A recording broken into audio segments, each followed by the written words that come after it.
Hello বন্ধুরা, লিপিকার লেখা থেকে আমি লিপিকা বলছি। আজ বলছি আমার কবিতা মনের মতন। আমি কারো মনের মতন না হতে পারলাম না, আমি নিজের মনের মতন হতেও পারলাম। জীবনটা কখন বইতে বইতে কিনারায় এলাম, পিছন ফিরে তখন আমি একটু তাকালাম। আমি কারো মনের মতন হতে না পারলাম। ভুলটা কোথায়? হিসাব কষি গুলিয়ে সব যায়। সবটাই কি আমারই ভুল? আমারই সব দায়?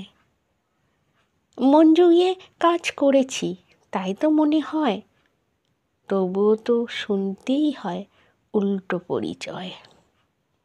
সবার জন্য ভেবেছি তো, করেছি সকল কাজ, নিজের জন্যই তেমন করে করিনি যে উজাড়।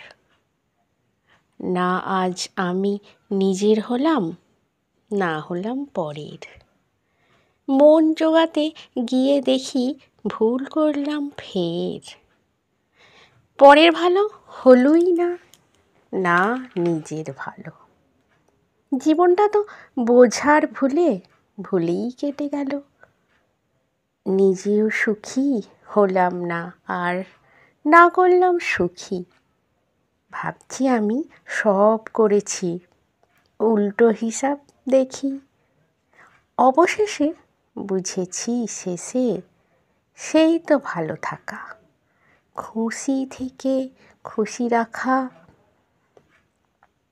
আনন্দে মন রাখা। নমস্কার বন্ধুরা, আশা করছি আমার কবিতা আপনাদের ভালোই লাগছে। আমার এই ভিডিওটি দেখা ও শোনার জন্য আপনাদের অনেক অনেক ধন্যবাদ। আপনারা সকলে ভালো থাকবেন, সুস্থ থাকবেন।